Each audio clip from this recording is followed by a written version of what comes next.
Alright, so update time again. I've done a lot since the last update. Today it's time to do the flooring. And to do the flooring, what I had to do before that was put fiberglass resin in the C-channels that go up and down the aisleway that at one point mounted or was used to mount the seats in the bus. One of the things that I knew I was going to be dealing with the frame and everything was the twisting and the turning of the bus and also the flooring. So what I made sure that I did was I never screwed anything. I never bolted or screwed anything into the floor itself outside the actual walls. So everything on the except for the chairs, everything that has been built into the bus has been, I'll call it floating, and so it can be lifted. And so the vinyl flooring that I'm using can be slid right underneath it as well.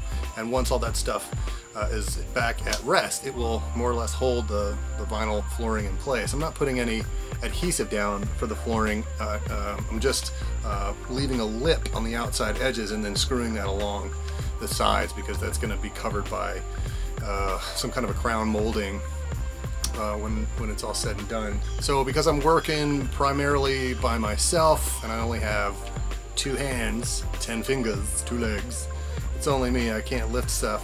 So what I've done is I've actually suspended the chairs, which you can see them wiggling right here at the bottom of the screen, the table, the other set of chairs, and this countertop, which I put in and actually didn't do an update on.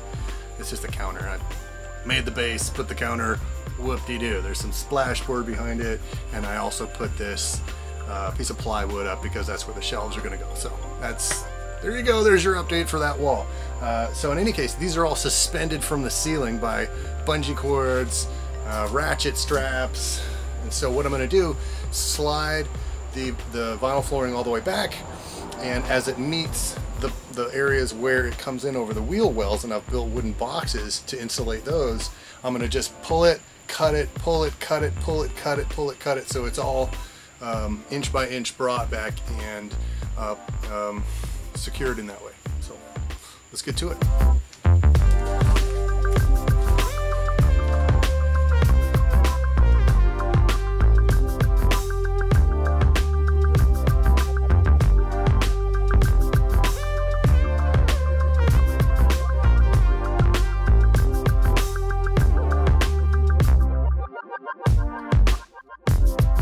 So luckily on the underside of vinyl flooring, they usually have this grid, and so it makes it a lot easier to cut. Some genius somewhere along the way thought, maybe we make this easier on people who are doing this DIY. So what you do is you find not the closest but the farthest grid line away on the x-axis and the y-axis, so that it overlaps the area that you actually want to cut, which will then allow you to have that flip up, that area where it's still laying on top of your final cut, where you're going to want to trim it maybe with an X-Acto knife or a box cutter or something like that to make it fit in. So this is the part where the lip is going to be all along here.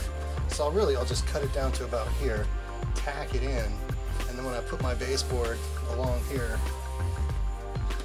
it'll be a-okay.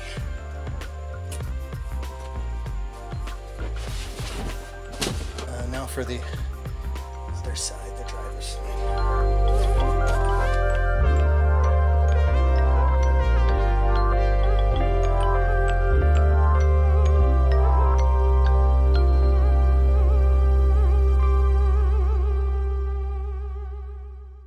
So it didn't come all the way to the threshold of the back end of the shower like I hoped it would. It was close. I measured out 12 feet, but it looks like the store shorted me about 6 inches. I'll probably be able to figure that out. I won't cry myself to sleep at night if one of the little pieces overlaps it a little bit, because really what I'm doing just on the precipice on the other side of that shower wall right here is that's where the carpet's going to start. So you win some, you lose some. This looks okay. Me gusta. Well, now what I need to do is cut just under the lip of the base to the bench, yeah, the bracket to the bench, so that I can fit those screws back in there so that there won't be any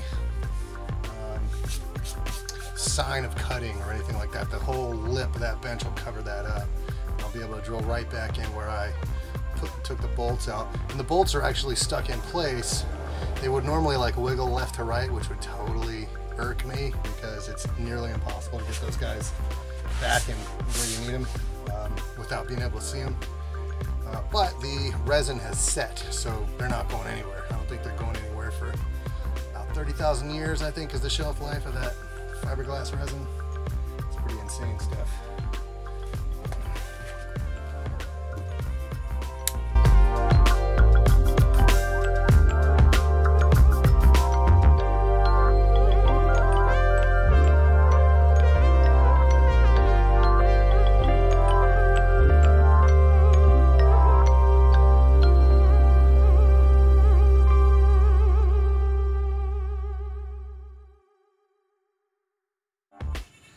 So this is killing me. I've been here 10 minutes trying to reset these freaking bolts. 10 minutes. These things are such a pain in the ass. They were a pain in the ass to get into the wall. They're a pain in the ass to get into the floor.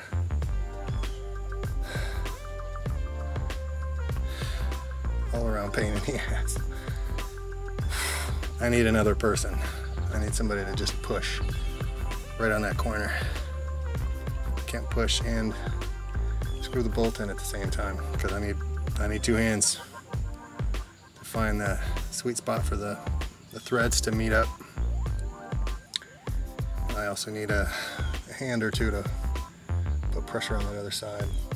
You know what I'm going to do? I'm going to use my ratchet straps. See if I can figure something out.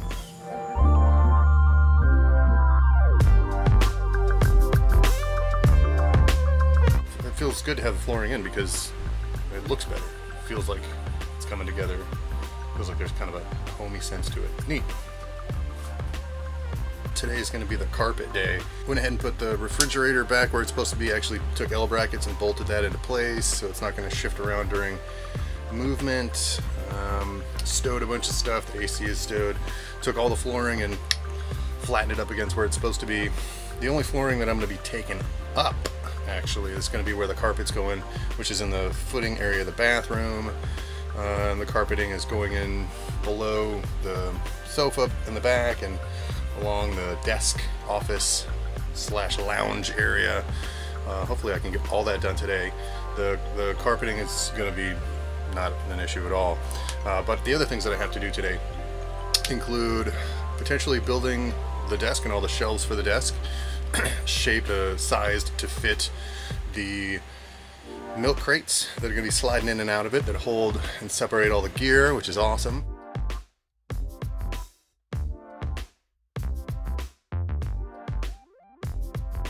Thanks for watching. I hope you liked it. If so, be sure to subscribe and give me a thumbs up. Construction on the tiny home is actually complete, so visit kyleodonnell.com/blog to binge watch the build. You'll not only read my personal journals during construction, you'll also see videos covering everything from solar installation and transforming bedrooms to wiring your electronics and off-grid plumbing.